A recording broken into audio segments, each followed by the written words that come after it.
Новый год уже совсем скоро, а сегодня мы узнали, как жители Ижевска будут его праздновать.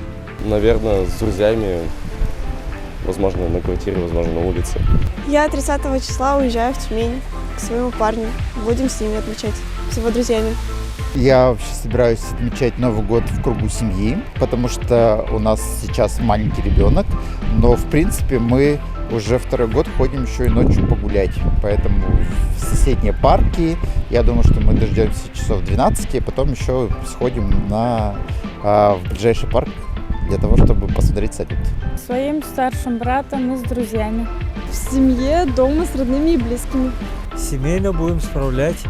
Если старший, которому 18 лет, будет с нами, то значит вчетвером, младший, супруга моя и я. Стол накроем. Вот такую рыбу возьму обязательно. Омега-3, или что там говорят такое. Ага. А больше мне ничего не надо.